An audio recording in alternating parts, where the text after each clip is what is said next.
आज के दिन में मैं आया हूँ जोशीमठ मार्केट में और मेरे को पता लगा है कि यहाँ पे पूर्व सीएम जी आ रहे हैं, हरीश रावत जी आ रहे हैं।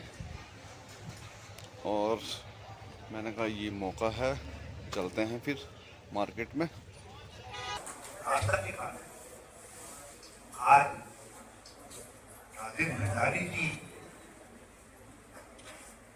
भाजपा में विकास के लिए नहीं गए, वो केवल केवल केवल एक व्यक्ति को बचाने के लिए। एक व्यक्ति की कुर्सी खतरे में है, एक व्यक्ति की कुर्सी खतरे में है। भाजपा ने उसकी कुर्सी खतरे में डाल दी, कहा इसकी कुर्सी इनको निकाल देंगे, इनको यदि बचाना चाहते हो तो इनको भी बचा देंगे और कुछ इतना माल दे देंगे कि तुम्हारी अगली पीढ़ी के भी काम आ जाएगा। और इसलिए उन्होंने तो भारतीय जनता पार्टी में चले। मैं गणेश पूजा जी से नमस्ते दोस्तों, आज एक बार फिर से लिए चलते हैं आपको देवभूमि उत्तराखंड जोशीमठ से। और आज मैं आया हूं जोशीमठ में और आज तो लखपत बटोला जी के लिए समर्थन के लिए आए हैं जोशीमठ में। और आज मैं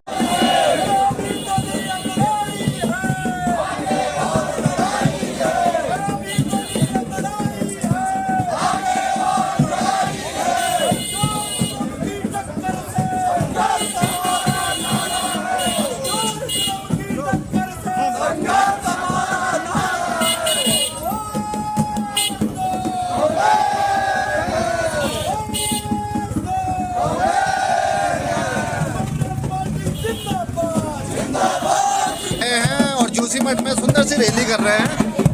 आप लोग देखिए, बहुत ही जबरदस्त लगता है जब कोई भी इस तरीके से आता है। तो ये स्वागत में खूबसूरत सी तैयारी है। अभी ये मीटिंग है, आम जनता की भी बैठक है और उनके समर्थन में हमारे तमाम जितने भी बड़े नेता हैं सारे आज पहुंचेंगे, सारे मौजूद रहेंगे। माननीय हरीश रावत जी के साथ आनंद सिंह रावत जी हैं,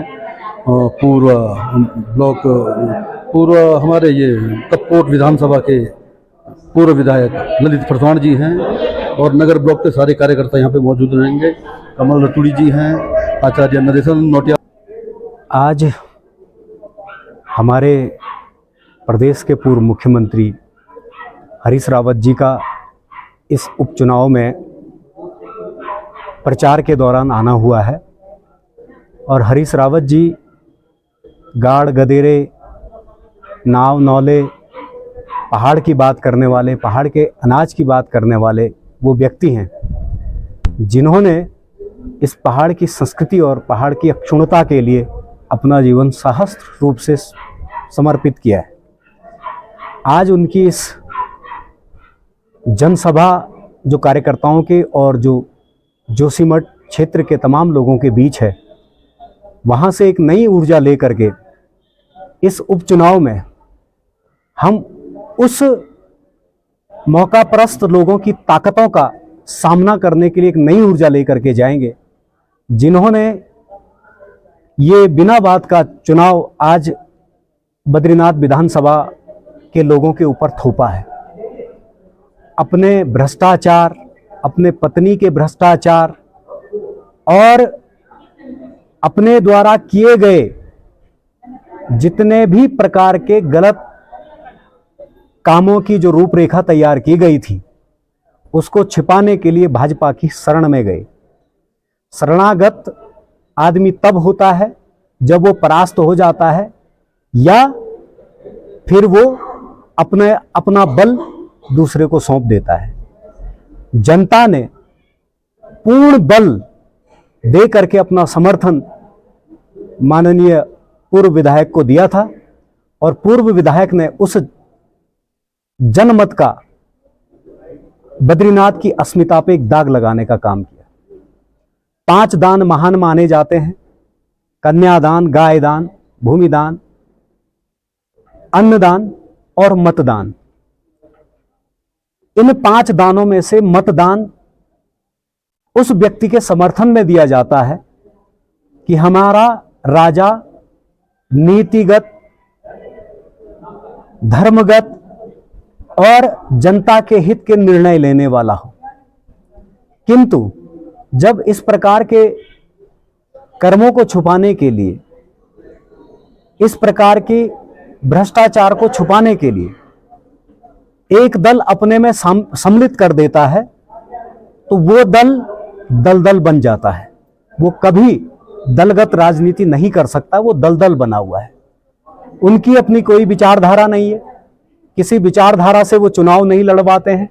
उनका एक मकसद है धन बल से, शक्ति बल से, और जो उनके पास शासन सत्ता में बैठी हुई एजेंसियां हैं उनके द्वारा विधायकों की और उनके द्वारा चुने हुए जो जितने भी जनता के द्वारा चुने हुए जितने भी विधायक हैं उनकी खरीद फरोख्त करके अपनी सरकार बना। ये सिर्फ चुनावी दल है, ये चुनाव में आता है और भाषण दे करके, नारे दे करके चला जाता है, काम कुछ करने वाला नहीं है। आज बद्रीनाथ की जनता इस बात का अपने पूर्ण रूप से मनोबल से अपना मन मस्तिष्क स्थिर कर चुकी है कि हमने ऐसे मौकापरस्त और भ्रष्टाचारी को इस उपचुनाव में हरा करके और भारतीय राष्ट्रीय कांग्रेस के प्रत्याशी भाई लखपत बुटोला को विजय बना करके इस विधानसभा का प्रतिनिधित्व करके भगवान बद्री विशाल की जो अस्मिता है उसको अक्षुण्ण रखने का काम करें।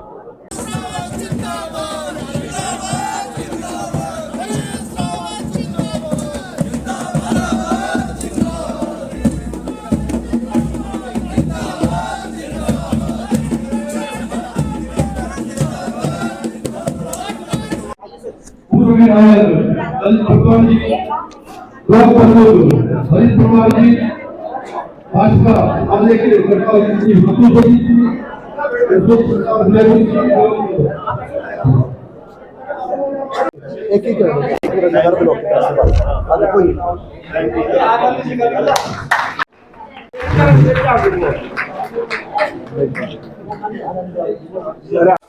हम सबके बीच हम सबके नेता, जन जन के नेता, उत्तराखंड के बहुत ही लोकप्रिय पूर्व मुख्यमंत्री आदरणीय श्री हरीश रावत जी हम सबके बीच उपस्थित इस विकासखंड जोशीमठ के प्रथम व्यक्ति आदरणीय श्री हरीश परमार जी अपने बीच मध्य 2022 में विधानसभा का चुनाव हुआ था और हम सब लोगों ने गढ़वाल से एकमात्र नेता इस बद्रीनाथ विधानसभा से चुन करके विधायक के रूप में विधानसभा भेजा। आज उसी नेता ने हम सब की भावनाओं को एक कठोर आघात पहुंचाया है, हमारी भावनाओं के साथ खिलवाड़ किया है, जिसकी हम भरपूर निंदा करते हैं। और हम लोग आज इस हॉल में ये प्रण लेते हैं कि ऐसे लोगों का सामाजिक बहिष्कार होना चाहिए ताकि आने वाले समय में जो इस प्रकार का कृत्य करने की सोच रहे होंगे वो एक बार जरूर ध्यान देंगे।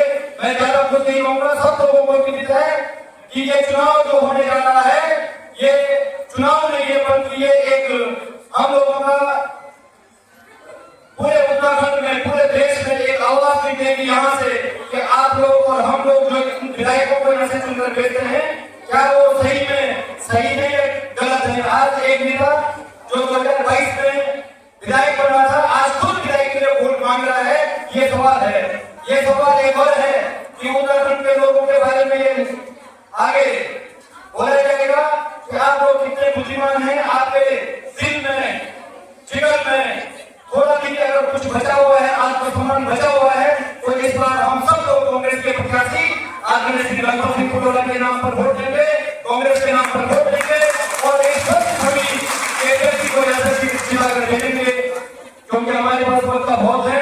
मैं आप सब लोगों की ओर से एक बार पुनः हरीश रावत जी का बहुत बहुत अभिनंदन करता हूँ। और आज हमारे जिलाध्यक्ष का जन्मदिन भी है, तो मैं भगवान बद्री विशाल से और भगवान नरसिंह से आपके उत्तम जीवन की कामना करता हूँ और भगवान नरसिंह के चरणों में प्रार्थना करता हूँ कि आप स्वस्थ रहें, सुखी रहें, प्रसन्न रहें और राजनीति के क्षेत्र में जहाँ तक आप मुकाम छूना चाहते हैं आपको ईश्वर की ताकत दे, आशीर्वाद देकर आप वहां तक पहुंचेंगे।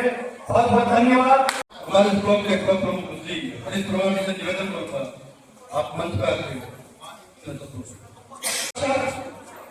हमारे संजय के नेता लोकप्रिय पूर्व मुख्यमंत्री माननीय श्री हरीश रावत जी का राष्ट्रीय भूमि में जोशीमठ में आपका हार्दिक स्वागत और आभार। हमारे मंच यहाँ उपस्थित साथी शक्ति व साथी सब लोगों का आभार अभिनंदन। मैं सिर्फ एक बात कहना चाहता हूँ कि यहाँ पर सारे कार्यकर्ता जुड़े हुए हैं। कार्यकर्ता के बाहर लोग कम हैं, लेकिन कार्यकर्ताओं की संख्या ज्यादा है। इन कार्यकर्ताओं की जो संख्या है, हम लोगों की सबकी जिम्मेदारी है, किसी एक की जिम्मेदारी की है, हम सबकी जिम्मेदारी है कि जो अभी ये होता हुआ चुनाव है, इस चुनाव को हम कैसे बना करें। सबकी अपनी अपनी रणनीति होनी चाहिए, अपना खुद मजबूत होना चाहिए और हम लोग ये न सोचें कि दूसरे बूथ पर क्या हो रहा है। हम लोग को सिर्फ ये सोचना है कि मेरा बूथ सबसे आगे कैसे रहे, हम अपना बूथ कैसे जीते, इस पर बात करनी है। माननीय हरीश रावत जी के बारे में यदि मैं कहूँ, मेरा गाँव मेरी सड़क योजना जो आपने दी थी, ये हमारे लिए सौगात है। मैं छोटी छोटी बातें कर रहा हूँ। जो ये पेंशन की बात हम लोग करते हैं, आपने विधवा पेंशन, विकलांग पेंशन, विधवा पेंशन, ये पेंशन ऑलरेडी पहले से चलती थी, लेकिन आपने कुछ पेंशन अलग से चलाई, जिसमें प्रत्यक्ष पेंशन, लोक कलाकारों के लिए पेंशन और जो ये पुरोहित, पारंपरिक पुरोहित है, उनके लिए पेंशन, ये कुछ ऐसी योजनाएं थी जिनके लिए आपने भरपूर योगदान दिया है। हमारे लोगों को इतना सहयोग मिल रहा है। दूसरी चीज मैं ये कहना चाहता हूँ कि कई पेंशन ऐसी है जिसमें हम लोग किसान पेंशन एक तरह से है, किसान पेंशन की जो आज बीजेपी के लोग अपना प्रोग्राम करते हैं, वो हमारा योगदान है, माननीय मुख्यमंत्री जी का योगदान है। तीनों ऑलरेडी एक पेंशन है जिसमें होता क्या है, जो कृषि से जुड़े हुए लोग हैं, यदि विकलांग कृषि कार्य करते हुए विकलांग हो जाते हैं, उसमें भी आपका योगदान रहा है। विकलांग पेंशन में होता क्या है, विकलांग पेंशन में 40% सर्टिफिकेट मिलता है, तब जाकर के विकलांग पेंशन मिलती है। लेकिन जो तीनों पेंशन योजना है, उसमें 40% से कम यदि विकलांग होता है कृषि कार्य करते हुए, तो ये आपकी बहुत ही अहम भूमिका रही है। ये सौगात आपने उत्तराखंड के लिए दिया है। ऐसे गिनाने के लिए हजारों काम होंगे, इन कामों को हम लोगों के बीच में नहीं ले जा पाए, जिससे हमारी स्थितियां हम कुछ बिगड़ी हुई है। इस स्थिति को सुधारने के लिए हम सबकी जिम्मेदारी है, हम लोगों को ये देखना पड़ेगा। दूसरी बात एक चीज और कहना चाहता हूँ कि जो ये चुनाव 2 साल के बाद चुनाव हो रहा है ना, होना चाहिए 5 साल के बाद, लेकिन 2 साल के बाद चुनाव हो रहा है। और ये चुनाव, इस चुनाव में सरकार का करोड़ों का खर्च होगा, और जब करोड़ों का खर्च होगा, ये हम सबके सर से लेगा। बेरोजगारी बढ़ेगी, महंगाई बढ़ेगी, इसके लिए हम लोगों को एकजुट में बनकर आगे डॉक्टर पूर्व जी को सिखाना है, उनके हाथों को मजबूत करना है। इसके लिए हम लोगों को काम करना पड़ेगा। मुझे लगा है कि हमारी बात शक्ति, हमारे युवा साथी बड़े बुजुर्गान, इन लोगों को वापस अपने गाँव को भी जाना है। इससे बहुत ज्यादा नतीजा सुनने के लिए यहाँ पर आए हुए हैं। मैं चाहता हूँ कि हमारी बात शक्ति, हमारे युवा साथी ज्यादा से ज्यादा उनके आदर्शों को सुने, उनके वक्तव्यों को सुने। इन्हीं शब्दों के साथ मैं संपूर्ण मंच को धन्यवाद देते हुए, अपनी बात शक्ति को धन्यवाद देते हुए, युवा साथियों को धन्यवाद देते हुए, आप सबकी ओर से आपके दीर्घायु की कामना करता हूँ। आप इस प्रदेश को और भी उच्च शिखर तक पहुँचाएंगे, ऐसा मुझे पूरा विश्वास है। इन्हीं शब्दों के साथ आप सबको धन्यवाद। हमारे प्रदेश के मुख्यमंत्री माननीय हरीश रावत जी, हमारे पूर्व विधायक और प्रभारी रवि वर्धमान जी, आनंद रावत जी, कांग्रेस के जिला अध्यक्ष मुकेश नेगी जी, हमारे मैकुरी जी जो आपके यहाँ के प्रभारी हैं, और तमाम मंच पर बैठे हुए साथियों, आप लोग सब हरीश रावत जी को सुना है। इसमें मैं ज्यादा बात आपके बीच में करना नहीं चाहता हूँ। ये कार्यक्रम में हम शामिल, जब रावत जी का कार्यक्रम था तो इसलिए हम भी शामिल हो गए इसमें, वरना हमारा दूसरा कार्यक्रम था।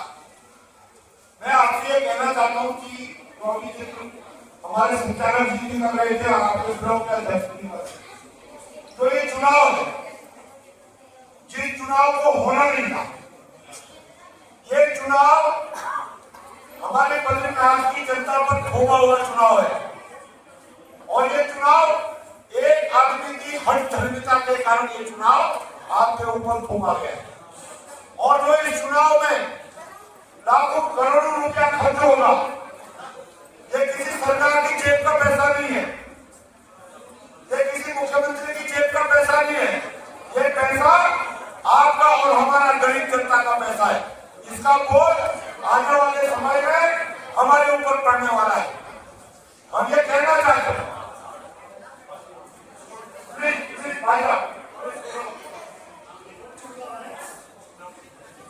ये जो चुनाव है, ये ऐसे आदमी ने हम पर थोपा है जो आदमी अपनी व्यक्तिगत महत्वाकांक्षा के लिए इधर से उधर करता रहता है। और हम ये कहना चाहते हैं, मेरा घर तो फरानी पड़ता है, मेरे भी विधानसभा है, ये जो आदमी है जो आपका पूर्व विधायक गया कांग्रेस पार्टी का था, आज भारतीय जनता पार्टी में, इस आदमी ने केवल बद्रीनाथ के विधानसभा क्षेत्र की राजनीति को खत्म नहीं किया, इस आदमी ने पूरे जनपद चमोली की राजनीति को खत्म किया। क्या आपको इस आदमी को हमने ओमेश्वर महाविद्यालय का अध्यक्ष बनाया, इस आदमी को हमने जिला पंचायत का अध्यक्ष बनाया, इस आदमी को हमने विधायक बनाया, इस आदमी को हमने मंत्री बनाया। और ये आदमी केवल चंद लोगों का भला करने वाला है, ये हमने इतने साल के कार्यकाल में देख लिया है। ये क्या कह रहे हैं कि मैं भारतीय जनता पार्टी में इसलिए गया क्योंकि मेरे क्षेत्र का विकास नहीं होगा। हम ये पूछना चाहते हैं माननीय भंडारी जी को कि आपका विधायक कोटे का पैसा कहाँ है? करोड़ों रुपया। आपके जिला पंचायत का पैसा कहाँ है? जहां पर आपकी धर्मपत्नी अध्यक्ष है, आपने उस पैसे से बद्रीनाथ विधानसभा का विकास क्यों नहीं किया? आज इसलिए नहीं गए जो पाप का घड़ा आपके सर में है, उस पाप के घड़े को रोकने के लिए आप भारतीय जनता पार्टी में गए, आप विकास के लिए मंच पर भाषण दे रहे थे, बड़े लंबे भाषण दे रहे थे आप, ये तमाम सोशल मीडिया पर वायरल हो रहा है।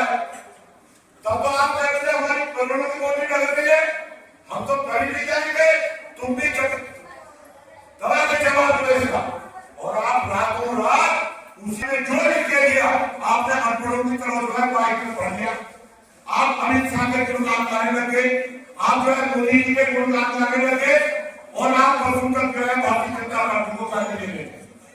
इसलिए मैं ये कहना चाहता हूँ, ये व्यक्ति हमको पता है विद्यार्थी जीवन से, एक जमाने में कांग्रेस के जिला अध्यक्ष को गाड़ियां भी करता था, महेंद्र की गाड़ी आती, तब सत्येंद्र बंदोपाध्याय अध्यक्ष होते थे।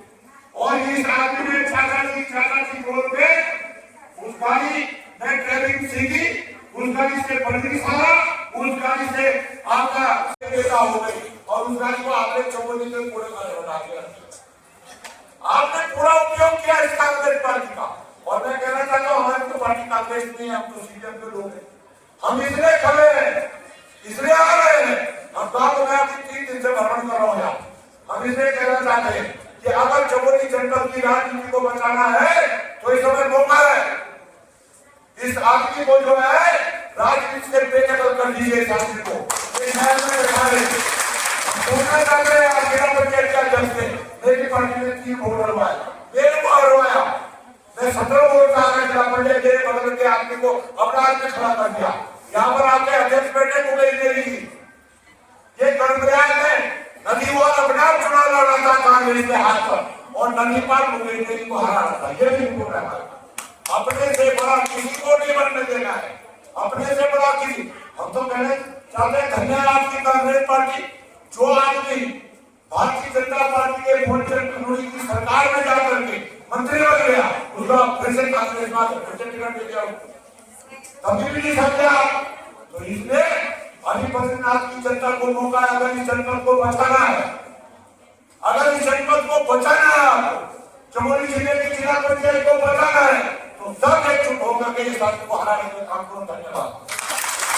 पावन जमीन पे आयोजित चुनावी सभा में उपस्थित हमारे प्रदेश के पूर्व मुख्यमंत्री हरीश रावत जी, हमारे बीच में उपस्थित कांग्रेस नेगी जी, आपको लाल सलाम। हमारे जिलाध्यक्ष विकास जन्मदिन भी है मुकेश नेगी जी, पूर्व विधायक ललित फरसान जी, अंकी भाई, हमारे एमपी से हमारे प्रोलक के विधायक होकर के आपका भी स्वागत है कांग्रेस पार्टी में। आज हम सब लोग इस उपचुनाव की प्रेरणा में यहाँ पर एकत्रित हुए हैं और ये चुनाव आप पर थोपा गया है और जिन परिस्थितियों में थोपा गया, कैसे राजेंद्र सिंह भंडारी जी ने कांग्रेस पार्टी और बद्रीनाथ विधानसभा की जनता को धोखा दिया, इस संदर्भ में मेरे से पूर्व वक्ताओं ने बहुत विस्तार पूर्वक अपने आप लोगों के बीच में अपने विचार को रखा। मैं इस विचार पे और दो शब्द न बोल करके एक और अलग बात करके आप लोगों के बीच में रखना चाहता हूँ। यहाँ जोशीमठ क्षेत्र के संदर्भ में एक ऐतिहासिक कार्य कांग्रेस सरकार के द्वारा हुआ। इस क्षेत्र के लोगों को ओबीसी का दर्जा मिला और 2015-16 में जब पिताजी मुख्यमंत्री थे तो उनके कदमों से यह आदेश पारित हुआ कि जोशीमठ क्षेत्र को ओबीसी क्षेत्र घोषित किया जाएगा। हालांकि इसका श्रेय पूर्व विधायक राजेंद्र सिंह भंडारी जी लेते थे कि मैंने कराया करके। हालांकि 2017 में वो चुनाव हार गए और चुनाव हारने का दम पिताजी को नहीं था, क्योंकि तब तक जोशीमठ के लोगों को ओबीसी का क्या फायदा होता है उसके बारे में पूरी जानकारी नहीं हो पाई थी। लेकिन 6-7 वर्षों के बाद जब यहाँ के बच्चों को ओबीसी सर्टिफिकेट का लाभ मिलने लग गया, किसी को स्कॉलरशिप मिल रही है तो किसी को नौकरी में इसका लाभ मिल रहा है। इस क्षेत्र के बहुत सारे बच्चे आज प्रदेश की नौकरियों में उनको चयन हुआ है और ये ओबीसी का दर्जा राजेंद्र सिंह भंडारी जी की कलम से नहीं हुआ था। भले ही कलम समझ के हाथ लगी, लेकिन उस कलम की स्याही हरीश रावत जी की थी। और मैं आज के माध्यम से आप लोगों को बताना चाहता हूं कि 15-16 के समय जब हरीश रावत जी मुख्यमंत्री थे तो उस समय केवल जोशीमठ क्षेत्र को ओबीसी घोषित नहीं किया था, बल्कि ये जो आपको चेहरा दिख रहा है ना गणेश गोदियाल जी का, इनका क्षेत्र पड़ता है श्रीनगर। श्रीनगर का राज क्षेत्र को भी ओबीसी घोषित किया था। और मुकेश भाई, हमारे जो यहाँ पर प्रभारी हैं, इस विधानसभा क्षेत्र के जो प्रभारी बने हैं विक्रम सिंह नेगी जी, वो इस समय प्रतापनगर के विधायक हैं और हरीश रावत जी ने 15-16 में जब वो मुख्यमंत्री थे तो प्रतापनगर का लंबगांव का जो क्षेत्र है उसको भी ओबीसी क्षेत्र घोषित किया था। अब बताइए क्या प्रतापनगर का जो ओबीसी क्षेत्र घोषित हुआ उसमें कोई राजेंद्र भंडारी जी की कोई भूमिका थी क्या? या राज क्षेत्र को जो ओबीसी क्षेत्र घोषित किया तो उसमें राजेंद्र भंडारी जी की कोई भूमिका थी क्या? तो वो केवल विधायक मात्र थे और इन तीनों क्षेत्र को ओबीसी घोषित करने का श्रेय अगर किसी व्यक्ति को चाहता है तो हरीश रावत जी को जाता है। और मैं इस बात को फिर कह रहा हूं कि हरीश रावत जी को 2017 में जब बद्रीनाथ से कांग्रेस आई थी इतना दुख नहीं हुआ था। अगर आज 2024 के उपचुनाव में अगर कांग्रेस हार जाती है तब उनको दुख होगा, क्योंकि अब आपको पता है कि ओबीसी का इतना नहीं होता है। और मैं एक और बात कहना चाहता हूं कि ये ओबीसी क्षेत्र हरीश रावत जी ने एक योजना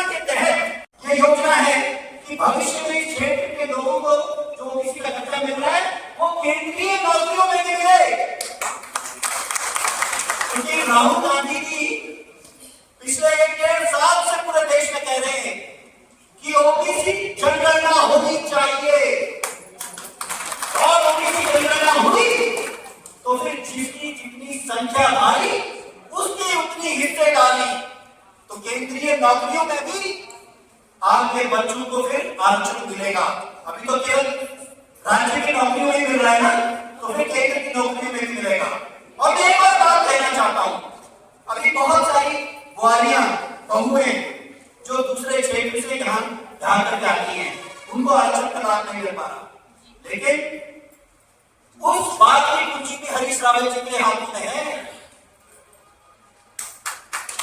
हरीश रावत जी जान रहे हैं कि अगर कोई बहू दूसरे क्षेत्र से ब्याह करके पैंखंडा जेल में आती है तो उसको किसी का कैसे लाभ मिले, वो कुंजी भी हरीश रावत जी जानते हैं। आप भरोसा तो कीजिए, आप लोग समझ के बात को। हमारे लिए मुकेश भाई है, मुकेश भाई ने पिछली बार चुनाव लड़ा था कर्णप्रयाग से, और कर्णप्रयाग का एक बहुत महत्वपूर्ण क्षेत्र है हमारा गैरसैंण।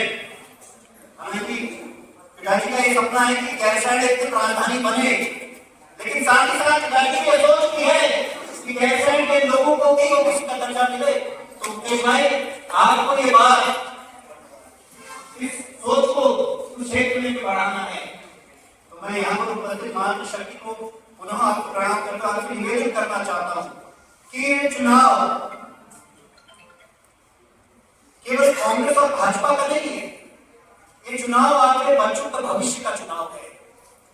क्योंकि आज तो लोग इसका दर्जा केवल राज्य की नौकरियों में मिल रहा है, भविष्य को केंद्र की नौकरियों में मिले तो ये आप लोगों ने तय करना है। मैं हमारे साथी यहाँ पर उपस्थित हैं, इनसे मैं उम्मीद करता हूँ कि कई बार कुछ पुरुष साथी बिगड़ जाते हैं, जैसे राजीव सिंह भंडारी जी धोखा दे, तो लेकिन मातृशक्ति इस बात को बखूबी जानती है कि अगर कोई हमारे लिए थोड़ा सा भी कर रहा है तो उसका कर्ज हमको 4 गुना चुकाना है। तो इसलिए ये कमान आप लोग के हाथ में है। अगर कोई पैंखंडा क्षेत्र का, अगर कोई माताएं बहन किसी कारणवश भारतीय जनता पार्टी के बदलाने में आ गई है, तो उनको भी बताना है कि ये चुनाव हमारे क्षेत्र के विकास का है, हमारे बच्चों के भविष्य का है। तो मैं यही एक निवेदन आप लोगों से करने के लिए आया हूँ। बाकी हमारे और वक्ता भी यहाँ पर हमारी मुख्य अतिथि हैं, आप लोग को सुनने के लिए यहाँ पर आते हैं। तो मेरी यही अंतिम निवेदन है कि मातृशक्ति से ये चुनाव आप लोग को अपने कंधों पर लेना है। अगर ये चुनाव कांग्रेस पार्टी हार गई तो इस हार का तो हरीश रावत जी को व्यक्तिगत तौर पर जरूर होगा, क्योंकि पैंखंडा क्षेत्र को ओबीसी घोषित करना कोई आसान काम नहीं था। एक बार देखिए, 2007 से लेकर 2012 तक राजीव भंडारी जी मंत्री थे, पूरे 5 साल तक, तब तो नहीं घोषित कर पाए ओबीसी। तो ये बहुत बड़ी चीज थी। कैसे हरीश रावत जी ने रात दिन एक करके सारे अधिकारियों को भरोसे में लेकर के पैंखंडा क्षेत्र को ओबीसी घोषित कराया। तो मुझे पूरा विश्वास है कि आप लोग उस कार्य का प्रतिफल अपने वोट के माध्यम से हरीश रावत जी को जरूर दीजिएगा। इन्हीं शब्दों के साथ आप सभी लोगों को पुनः मैं प्रणाम करता हूँ। जय हिंद, जय भारत। आप सबसे निवेदन करने के लिए आया हूँ, कांग्रेस के कार्यकर्ता साथियों से भी निवेदन करने के लिए आया हूँ, और कांग्रेस कार्यकर्ता साथियों के साथ जोशी मंच, जो हमारी आशा, विश्वास, श्रद्धा का केंद्र है, वहाँ के सभी भाई और उसके अगल बगल के सब गांवों के लोगों से इस चुनाव में, ये उपचुनाव है, इसमें आप हमारा साथ दें, कांग्रेस का साथ। कांग्रेस का उम्मीदवार लखपत होगा, जो एक आदर्श कांग्रेस कार्यकर्ता, एक आदर्श सामाजिक कार्यकर्ता, एक भविष्य के विधायक में, भविष्य के नेता में जो गुण होने चाहिए, जो क्षमताएं होनी चाहिए, वो सारी क्षमताएं हमारे भाई लखपत में है। और लखपत आप सबके साथ ही का काम करते करते आज उम्मीदवार ये लगभग, और ऐसा नहीं कि लगभग कोई आज के दिन सामाजिक जीवन में जिला पंचायत का मेंबर रहा, जिला पंचायत का उपाध्यक्ष रहा, लेकिन और विधायक भी बनना चाहता था, मगर हमने हमेशा उसको पीछे, हमने राजेश भंडारी को आगे किया और दूसरे लोगों को पीछे, और जिनको पीछे किया वो तो सब आज भी कांग्रेस का झंडा थामे खड़े हैं, और जिसको आगे किया वो कांग्रेस का साथ छोड़कर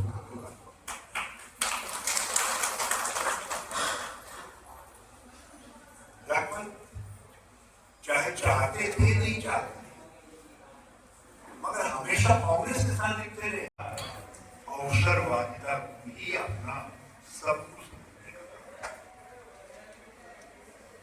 आपसे मैं एक बात पूछना चाहता हूँ, क्योंकि आप ही लोग हैं, पिछले चुनाव में भी आप ही हमारे कार्यकर्ता थे, उससे पहले के चुनाव में भी आप ही हमारे कार्यकर्ता थे, उससे पहले के चुनाव में भी आप ही हमारे कार्यकर्ता थे।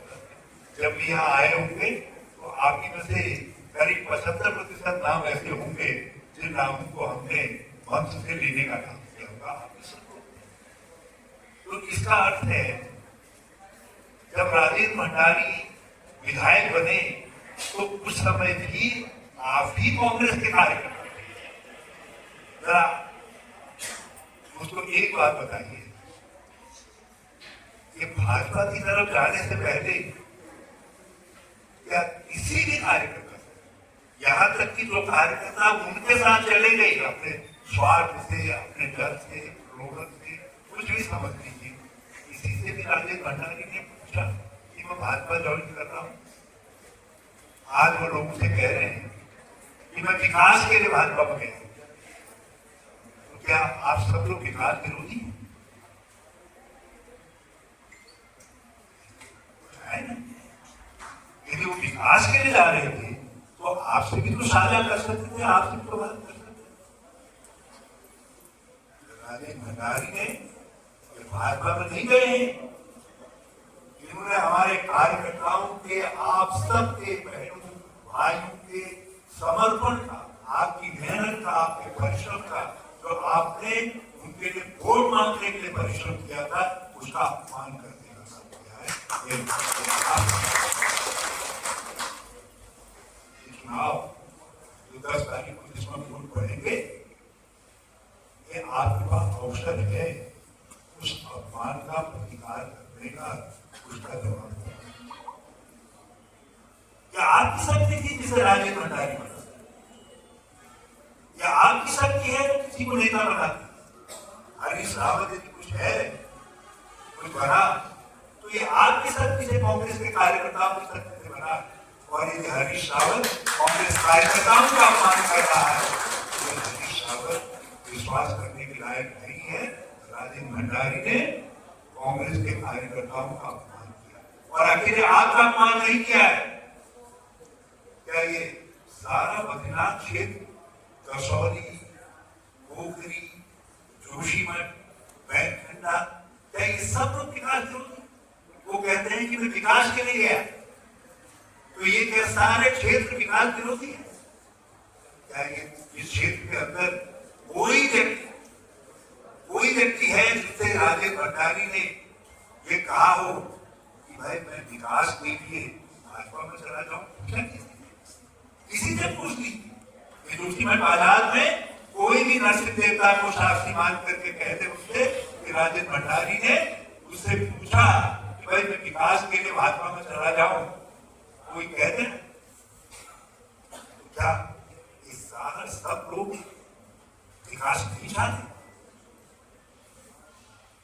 ये अकेले कांग्रेस कार्यकर्ताओं का अपमान नहीं है। राजेश भंडारी ने सारे बद्रीनाथ क्षेत्र का, सारी कसौली का, सारी पोखरी का, सारी जोशीमठ का, सारी बैतखंडा क्षेत्र का अपमान करने का काम किया है। 10 तारीख का वोट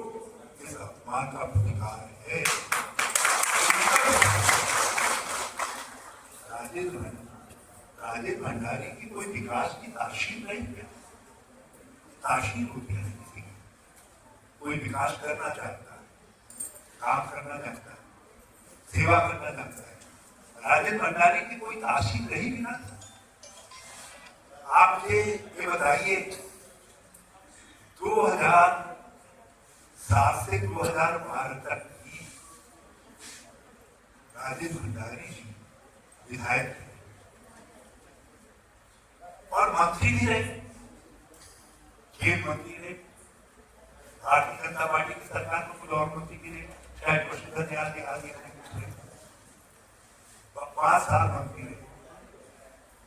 राजेंद्र भंडारी से मैं जोशीमठ के लोगों से प्रार्थना करना चाहता हूं, मैं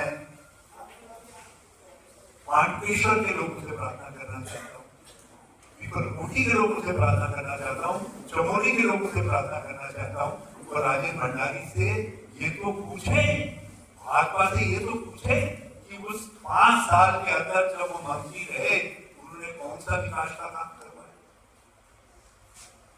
जब हमारे साथ विधायक रहे, कांग्रेस के विधायक रहे, 3 साल मेरे साथ विधायक रहे, तो यही पीपलकोटी में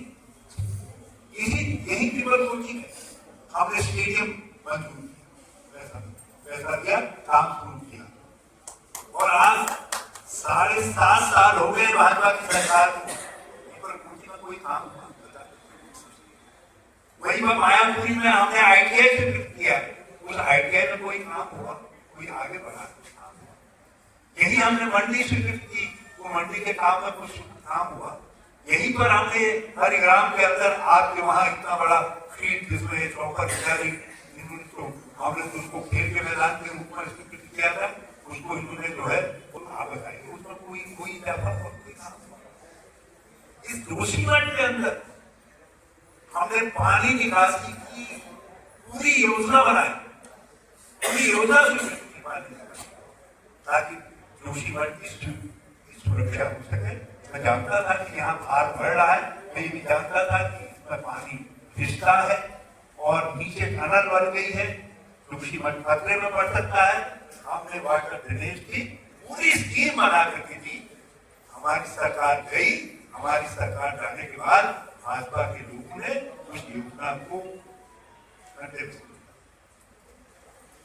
ठंडे बस्ते में ही नहीं डाला। जोशीमठ खतरे में आ गया, डूबने लग गया जोशीमठ और उसके बाद भी उस योजना को बाहर निकालने का काम नहीं किया, कभी उस पर काम नहीं किया, कभी उस पर काम नहीं किया। न भाजपा की तासीर है विकास, न राजेंद्र भंडारी की तासीर है विकास। ये चाहे भुवनेश्वर में इंजीनियरिंग कॉलेज हो, नर्सिंग कॉलेज हो, चाहे महाविद्यालय को कैंपस का दर्जा देना हो, ये सारे के सारे काम हमने बैठखंडा के लोगों को बोले। यदि कोई आप से वो लोग हैं जिनसे मैं आया था मुख्यमंत्री के रूप में, बैठखंडा वाले वहां आए थे हमारे सम्मेलन में और बड़ी संख्या में आए और राजेंद्र भंडारी जी मुझसे बार-बार इस बात को कह रहे थे कि कुछ नहीं कहना है, कुछ नहीं कहना है, अपनी बात कह करके आप कितने से चलते। ये सब लोग तो सीधे लोग हैं, इन्होंने महसूस किया होगा उस समय। नहीं चाहते थे मैं बैठखंडा के लोगों से बातचीत करूं, मैंने कहा नहीं महसूस, मैंने उनकी बात सुनी और मुझे लगा कि कहीं कहीं पर हम बैठखंडा को, पूरे क्षेत्र को पिछड़ा क्षेत्र घोषित कर सकते हैं। मैंने उनसे कहा आप धैर्य रखें, मुझको अवसर दें और मैं एक किसी को श्रेय जाता है बैठखंडा को ओबीसी का दर्जा देने का, वो श्रेय जाता है बैठखंडा के लोगों को, उन लोगों ने जिन्होंने आवाज उठाई। वो राजेंद्र भंडारी का कहीं नहीं चाहते थे कि बैठखंडा को ओबीसी का दर्जा मिले,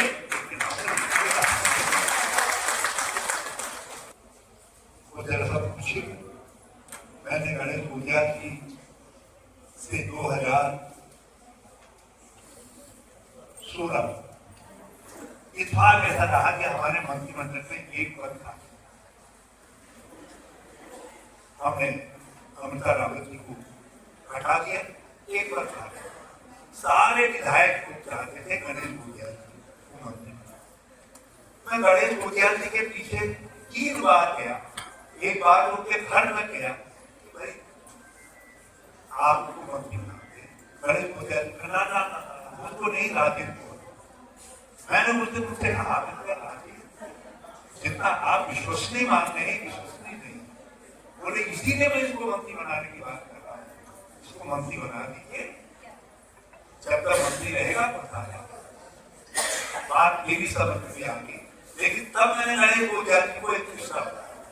मैंने कहा गणेश जी 2007 में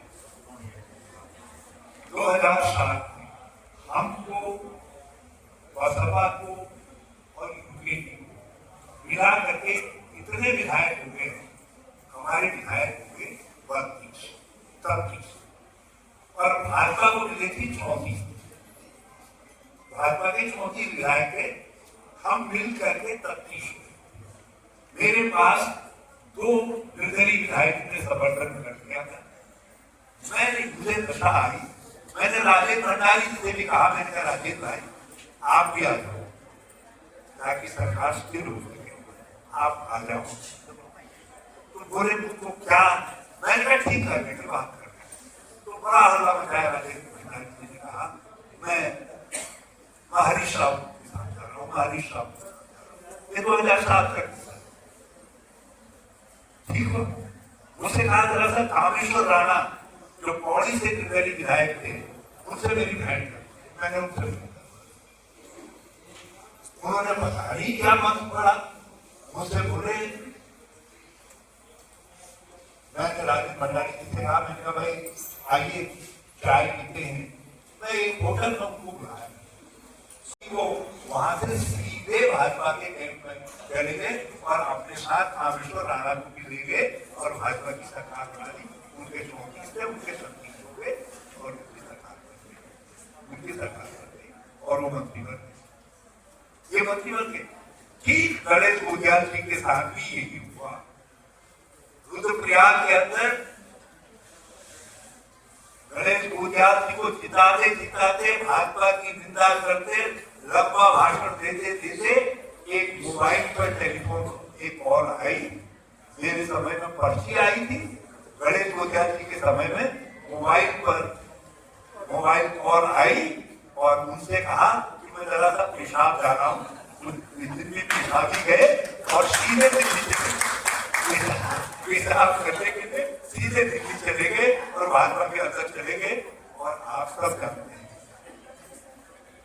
तो राजेंद्र भंडारी जी किसी सिद्धांत के लिए भाजपा में नहीं है। मैं राजेंद्र जी से बहुत सहमत हूं इस बात के लिए, केवल अपने स्वार्थ के लिए, एक व्यक्ति को बचाने के लिए, अपनी पत्नी के अध्यक्ष पद को बचाने के लिए और भाजपा की अपूर्व संपदा को प्राप्त करने के लिए वो भारतीय जनता पार्टी में गए। यदि ये प्रवृत्ति बन गई तो उत्तराखंड राज्य का जो बुनियादी सिद्धांत है वो समाप्त हो जाएगा। आज आप 2 तारीख को 10 तारीख को राजेंद्र भंडारी को हराकर केवल भाजपा को पराजित नहीं करेंगे, बल्कि जोशीमठ के लोग, हमारे सारे भाई बहन उस सिद्धांत को, जिस सिद्धांत के आधार पर उत्तराखंड राज्य बना, उस सिद्धांत की रक्षा करने का काम भी करेंगे। और मैं आपसे उत्तराखंड के लिए भी आप सब से आग्रह करना चाहता हूँ कि डट करके काम करो, जम करके काम करो। एक बात है, हम विपक्ष में, कांग्रेस विपक्ष में, और आपके सवालों को उठाती है। लोकसभा के चुनाव में आपको परिवर्तन के साथ नहीं जा पाए। देश के बड़े हिस्से ने परिवर्तन के लिए वोट किया, परिवर्तन के लिए वोट किया। महाराष्ट्र ने किया, उत्तर प्रदेश ने किया, बंगाल ने किया, पंजाब ने किया, हरियाणा ने किया और लोकसभा में हमारी ताकत बढ़ी। राहुल गांधी विपक्ष के नेता बने और आप पिछले 5-7 दिन से देख रहे होंगे लोकसभा के अंदर सरकार हिल रही है और राहुल गांधी आपकी ताकत लेकर के आपके सवालों पर, जनता के सवालों पर, भारत के सवालों पर भारत रहे सरकार को पैसे देने। आपने देखा होगा ये 2 दिन पहले, तो इससे विपक्ष को नई ताकत मिलेगी, नई शक्ति मिलेगी। हम आपके सवालों को, आपके विकास के सवालों को, दूसरे सवालों को सदन में भी उठाएंगे, सड़क पर भी उठाने का काम करेंगे। जो आज भ्रष्टाचार फैला हुआ है इस सरकार के अंदर, उसके खिलाफ गरजने का काम करेंगे। आप सवाल वोट का है, वोट देना है, और यदि वोट कांग्रेस के पक्ष में जाता है तो इससे विपक्ष को ताकत मिलती है और आपके सवालों को ताकत मिलती है। इसीलिए मैं आप सबसे प्रार्थना करने के लिए, मेरे पास इतनी ताकत भी नहीं है क्योंकि उम्र के साथ उम्र का असर रहता है। मैं इतनी लंबी भाग दौड़ नहीं कर सकता। ये चुनाव में 3-4 दिन और फिर अभी लोकसभा के चुनाव से निवृत्त हुए थे, लेकिन मैंने ये सोच करके कि आज का अवसर है, मैं यदि बद्रीनाथ के लोगों से हाथ जोड़ करके प्रार्थना कर सकता हूँ, यदि जोशीमठ के लोगों से हाथ जोड़ करके प्रार्थना कर सकता हूँ कि जोशीमठ के लोगों, आप कांग्रेस के पक्ष में आकर के खड़े हुए, बैठंडा के लोगों आप कांग्रेस के पक्ष में आकर के खड़े हुए, तो मैं एक पुण्य का भागीदार बनूंगा। तो आपसे मैं ये अनुरोध करने के लिए उनकी रूप से यहाँ आ रहा हूँ। यहाँ हमारे पक्षों में पिछले साल नौजवानों से मैं विशेष तौर पर कहना चाहूँगा कि यहाँ दूर गाँव में निकल पड़िए। आपके पास केवल 5-6 दिन हैं। ये 5-6 दिनों में यदि आपने कमर कस दी, जंग करके तय कर दिया, तो आप अपने अपमान का बदला ले सकते हैं, राजेश भंडारी को हरा सकते हैं और एक भाई लड़पत के रूप में एक पौधा लगा सकते हैं जो आगे आने वाले 8-10 साल, 5 साल, 20 साल तक आपका सहारा बनेगा, इस क्षेत्र के विकास का सहारा बनेगा। मैं इसी अनुरोध के साथ आप सबको एक बार फिर से प्रणाम करता हूँ और आप सबका आह्वान करता हूँ कि पूरी शक्ति लगा दीजिए, कांग्रेस को विजयी बनाइए। पूरी भारत माता की, पूरे भगवान बद्रीनाथ की, पूरे भगवान जोशीमठ की, जोशीमठ बैठंडा की जनता जनार्दन की बचाएंगे भी और पुराने स्वरूप में और विकसित स्वरूप में इसको आगे बढ़ाने का काम करेंगे। जय हिंद।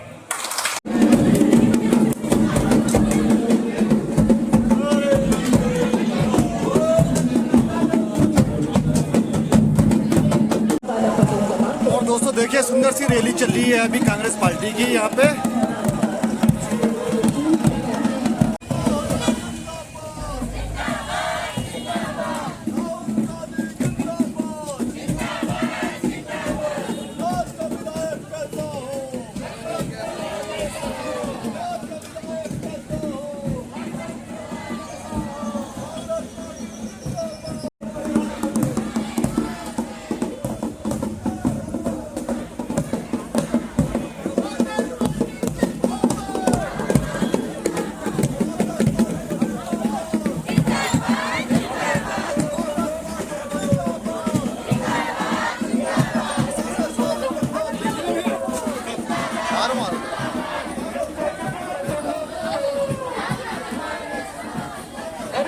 दोस्तों आज यहाँ पे कांग्रेस वाली की यहाँ पे रैली हो रही है और आप लोग देखिए बड़ी सुंदर सी तैयारी चल रही है यहाँ पे।